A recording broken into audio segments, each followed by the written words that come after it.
Hello दोस्तों, जय श्री राम। कैसे हो आप दोस्तों? मेरे इस चैनल आशा जी के स्टडी में आपका हार्दिक हार्दिक स्वागत है। दोस्तों, मेरा नाम अमित के भट्ट। आज हम भारतीय इतिहास से रिलेटेड बहुत ही महत्वपूर्ण प्रश्न उत्तर लेकर आया हूं, जो कि हर एक एग्जाम में पूछे जाते हैं। अगर आप किसी भी सरकारी नौकरी की तैयारी करते हैं, जैसे UPSC, IAS, IPS, army, navy, SSD, SSC, GD, किसी भी की आप तैयारी कर रहे हैं तो ये वीडियो आपके लिए बहुत ही महत्वपूर्ण है। तो दोस्तों, आपसे हमारा ये निवेदन था कि इस वीडियो को लास्ट तक ज़रूर देखना और अपने दोस्त या रिश्तेदारों को भी शेयर जरूर कर दीजिए, ताकि वो भी इस वीडियो को देख सके और अपना एग्जाम क्लियर कर सके। दोस्तों, कहते हैं मंजिल उन्हीं को मिलती है जिनके सपनों में जान होती है, पंखों से कुछ नहीं होता, हौसलों से उड़ान होती है। तो दोस्तों, आपसे हमारा यह निवेदन है कि अगर आपने हमारे इस चैनल को अभी तक सब्सक्राइब नहीं किया है तो चैनल को सब्सक्राइब जरूर कर लीजिए, क्योंकि हम जीके से रिलेटिव, हर एग्जाम से रिलेटिव बहुत ही महत्वपूर्ण वीडियो रोज यूट्यूब पर बनाकर अपलोड करता हूँ, तो वो वीडियो आप तक पहुँच सके। दोस्तों, आपसे यही निवेदन है हमारा। ठीक है, तो अब चलिए हम वीडियो की शुरुआत करते हैं। जैसा कि आपका पहला प्रश्न है, कार्ल मार्कस ने वर्ग संघर्ष की प्रक्रिया को निम्नलिखित में से किस सिद्धांत की मदद से समझाया? प्रश्न ने पूछ रहा है, कार्ल मार्कस ने वर्ग संघर्ष की प्रक्रिया को निम्नलिखित में से किस सिद्धांत की मदद से अपनाया? तो आपके पास ऑप्शन दिए। ऑप्शन ए आधुनिकतावाद उदारवाद, ऑप्शन बी अस्तित्ववाद, ऑप्शन सी डार्विन का विकासवाद और ऑप्शन डी है द्वंद्वात्मक भौतिकवाद। तो दोस्तों, कार्ल मार्कस ने वर्ग संघर्ष की प्रक्रिया को किस सिद्धांत की मदद से समझाया? तो वो है दोस्तों द्वंद्वात्मक भौतिकवाद। जिससे द्वंद्वात्मक भौतिकवाद से, ठीक है, द्वंद्वात्मक भौतिकवाद। तो पहले प्रश्न का राइट आंसर आपका हो जाएगा डी। ठीक है दोस्तों, एक बात और, अगर आप इस वीडियो के किसी भी प्रश्न का आंसर अगर आप पहले से जान जाते हैं तो हमारी इसी वीडियो के कमेंट में ज़रूर बताना, ताकि हमें भी पता चल सके कि आपकी पढ़ाई में कितना दम है और आप में कितना टैलेंट है। दोस्तों, हम एक प्रश्न को 3 बार इसलिए पढ़ता हूँ ताकि वो प्रश्न आपके समझ में आ सके, क्योंकि ये पढ़ाई है, पढ़ाई हवा में नहीं की जा सकती दोस्तों, ये आपको भी पता है। हम हर यूट्यूबरों की तरह नहीं कि एक प्रश्न को एक बार पढ़ दिया और उसका राइट आंसर बता दिया और बोल दिया चलिए नेक्स्ट क्वेश्चन क्यों। दोस्तों, ऐसे में पढ़ाई नहीं की जा सकती। आपको पता है कि आपको अपना मुकाम हासिल करना है, आपको अपनी मंजिल तक जाना है, आपको अपना लक्ष्य पाना है, तो वीडियो को बिल्कुल ध्यान से देखना पड़ेगा। दोस्तों, वैसे भी आप बहुत समझदार हो, आपको ज़्यादा समझाने की कोई ज़रूरत नहीं है। तो चलिए हम चलते हैं अपने दूसरे प्रश्न की ओर। दोस्तों, ये कोई फिल्म म्यूजिक नहीं है कि आप इसको देखने के बाद आपका इससे कोई लेना देना नहीं। ये पढ़ाई है दोस्तों, पढ़ाई मन से और धैर्य से की जाती है। चलते हम अपने नेक्स्ट क्वेश्चन की ओर। दूसरा प्रश्न क्या कह रहा है? दूसरा प्रश्न दोस्तों कह रहा है, इतिहास विगत की राजनीति है, यह कथन किसका है? इतिहास विगत की राजनीति है, यह कथन किसका? आपके पास ऑप्शन दिए गए। ऑप्शन ए स्टेबस, ऑप्शन बी है कार्यल, ऑप्शन सी है सीले और ऑप्शन डी है ट्रेविलियन। तो इतिहास विगत की राजनीति है, यह कथन किसका है? तो वो है दोस्तों सीले का। किसका है? सीले का, शीले का है। तो दूसरे प्रश्न का राइट आंसर हो जाएगा सी। क्या हो जाएगा? सी। अब चलते हैं अपने नेक्स्ट क्वेश्चन की ओर। तीसरा प्रश्न क्या कह रहा है? तीसरा प्रश्न दोस्तों कह रहा है, मॉन्टेग्यू चेम्सफोर्ड सुधार में प्रावधानों का सार था, निम्नलिखित ऑप्शन में से क्या सार था? प्रश्न पूछ रहा है, मॉन्टेग्यू चेम्सफोर्ड सुधार में प्रावधानों का सार था। तो आपके पास ऑप्शन दिए गए। ऑप्शन ए राज्यों की स्वायत्तता पर, ऑप्शन बी प्रांतों में दोहरा शासन, ऑप्शन सी हिंदू मुस्लिम हेतु अलग अलग निर्वाचन व्यवस्था और ऑप्शन डी राज्यपालों को वीटो शक्ति। प्रश्न पूछा है, मॉन्टेग्यू चेम्सफोर्ड सुधार में प्रावधानों का सार क्या था? तो वो था दोस्तों प्रांतों में दोहरा शासन। क्या था? प्रांतों में दोहरा शासन। प्रांतों में दोहरा शासन। तो तीसरे प्रश्न का राइट आंसर आपका हो जाएगा बी। क्या हो जाएगा? बी। अब चलते हम अपने नेक्स्ट क्वेश्चन की और। चौथा प्रश्न क्या कह रहा है आपका? दोस्तों, वीडियो को बिल्कुल ध्यान से देखना, क्योंकि वीडियो बहुत ही महत्वपूर्ण, यही सारे प्रश्न यूपीएससी एग्जाम में भी पूछे जाते हैं। दोस्तों, जैसा कि आपका चौथा प्रश्न है, पूछ रहा है, किस इतिहास दर्शन शास्त्री ने कहा था समस्त इतिहास समकालीन इतिहास है? प्रश्न बहुत ही महत्वपूर्ण है, ध्यान से पढ़ता हूँ। प्रश्न कह रहा है, किस इतिहास दर्शन शास्त्री ने कहा था कि समस्त इतिहास समकालीन इतिहास है? तो आपके पास ऑप्शन है। ऑप्शन ए है Giambattista Vico, option B है बेनिडिटो क्रोचो, ऑप्शन सी है ओसवाल्ड स्पीगलर, ऑप्शन डी है आगस्ट कॉम्टे। ठीक ना? तो इतिहास दर्शन शास्त्री ने कहा था कि समस्त समकालीन इतिहास है, तो किसने कहा था? तो इसका राइट आंसर हो जाएगा दोस्तों, किसने कहा था? ओसवाल्ड स्पिंगलर ने। किसने कहा था? सॉरी दोस्तों, बेनिडो क्रोचो ने कहा था। बेनेडिटो क्रोचो ने कहा था। चौथे प्रश्न का राइट आंसर हो जाएगा बी हो जाएगा। अब चलते हैं अपने नेक्स्ट क्वेश्चन की ओर। पांचवा प्रश्न क्या कह रहा है? पांचवा प्रश्न दोस्तों कह रहा है आपका, इतिहास अतीत एवं वर्तमान के बीच अंतहीन वार्ता है, यह किसने कहा था? बहुत ही महत्वपूर्ण प्रश्न। प्रश्न कह रहा है इतिहास अतीत एवं वर्तमान के बीच अंतहीन वार्ता है, यह किसने कहा था? तो आपके पास option A E.H. Carr, option B Charles Firth, option C Karl Marx और ऑप्शन डी B.A. स्मिथ।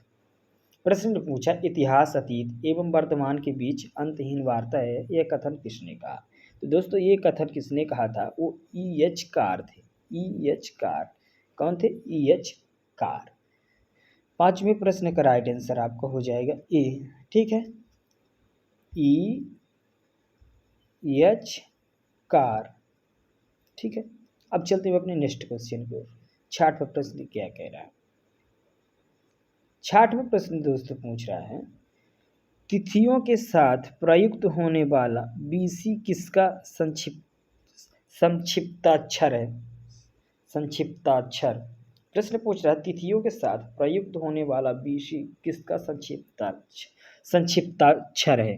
तो आपके पास ऑप्शन दिए गए हैं। Option A before Christ, option B British Columbia, option C British council और ऑप्शन डी है booking clerk.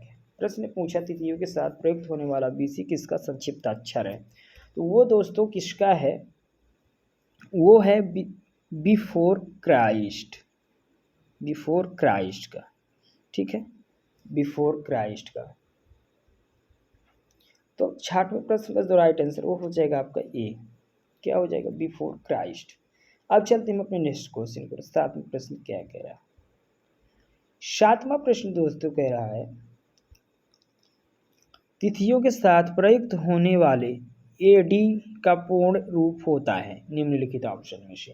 प्रश्न कह रहा है तिथियों के साथ प्रयुक्त होने वाले AD का पूर्ण रूप होता है। तो आपके पास option A anno domini, option B है असिस्टेंट डायरेक्टर, ऑप्शन सी है एक्नोलेजमेंट ड्यू, ऑप्शन डी है आफ्टर डेट।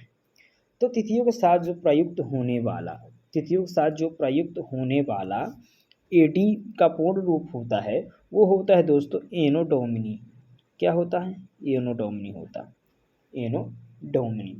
सातवें प्रश्न का राइट आंसर हो जाएगा आपका ए एमो डोमिनी। अब चलते हैं अपने नेक्स्ट क्वेश्चन की ओर। आठवां प्रश्न क्या कह रहा है?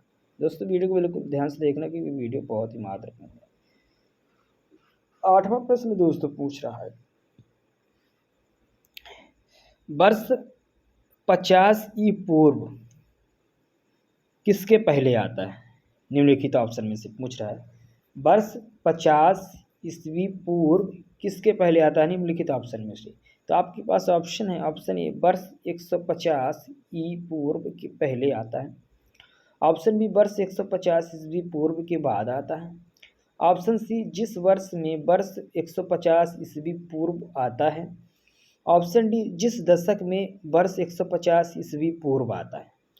तो प्रश्न बहुत अजीब टाइप में प्रश्न पूछा है वर्ष 50 ईस्वी पूर्व कब आता है, किसके पहले कब आता है? तो दोस्तों इसका राइट आंसर हो जाएगा कब आता है? वर्ष 150 ईस्वी पूर्व के बाद आता है 50। ठीक ना, वर्ष 150 ईस्वी के पूर्व आता है। तो आठवें प्रश्न का जो राइट आंसर है वो हो जाएगा आपका बी। क्या हो जाएगा? बी हो जाएगा। ठीक, अब चलते हैं अपने नेक्स्ट क्वेश्चन को। नौवां प्रश्न क्या कह रहा है? नौवें प्रश्न की ओर चल रहा हूं।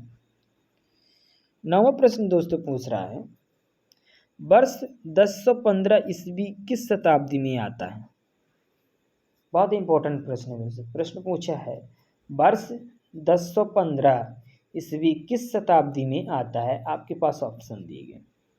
ऑप्शन ए 10वीं शताब्दी ईस्वी पूर्व में, ऑप्शन बी 10वीं शताब्दी ईस्वी पूर्व में, ऑप्शन सी 11वीं शताब्दी ईस्वी पूर्व में और ऑप्शन डी है 11वीं शताब्दी ईस्वी में। प्रश्न पूछा है वर्ष 1015 ईस्वी किस शताब्दी में आता है। तो वो है दोस्तों 11वीं शताब्दी में ईस्वी में आता है, 11वीं शताब्दी ईस्वी में आता है। ठीक है, तो 9वें प्रश्न का जो राइट आंसर हो जाएगा आपका हो जाएगा डी। क्या हो जाएगा? डी। अब चलते हैं अपने आखिरी प्रश्न की ओर। 10वां प्रश्न क्या पूछ रहा है? 10वां प्रश्न पूछ रहा है दोस्तों, मुसलमानों के लिए अतिरिक्त निर्वाचक मंडल प्रारंभ में किसके द्वारा लाया गया था? प्रश्न पूछ रहा है मुसलमानों के लिए अतिरिक्त निर्वाचक मंडल प्रारंभ में किसके द्वारा लाया गया था? तो आपके पास ऑप्शन है। Option A Cripps mission 1942, option B है मार्ले मिंटो सुधार 1909, ऑप्शन सी है मॉन्टेग्यू जेम्स फोर्ड सुधार 1919, ऑप्शन डी है भारत सरकार अधिनियम 1935। तो मुसलमानों के लिए अतिरिक्त निर्वाचक मंडल प्रारंभ में किसके द्वारा लाया गया था? तो वो है दोस्तों मार्ले मिंटो सुधार 1909 द्वारा। ठीक ना, मार्ले मिंटो सुधार 1909 द्वारा लाया गया था। ठीक है, निर्वाचक मंडल प्रारंभ। तो 10वें प्रश्न का जो राइट आंसर हो जाएगा वो आपका हो जाएगा बी। क्या हो जाएगा? बी हो जाएगा आपका राइट आंसर।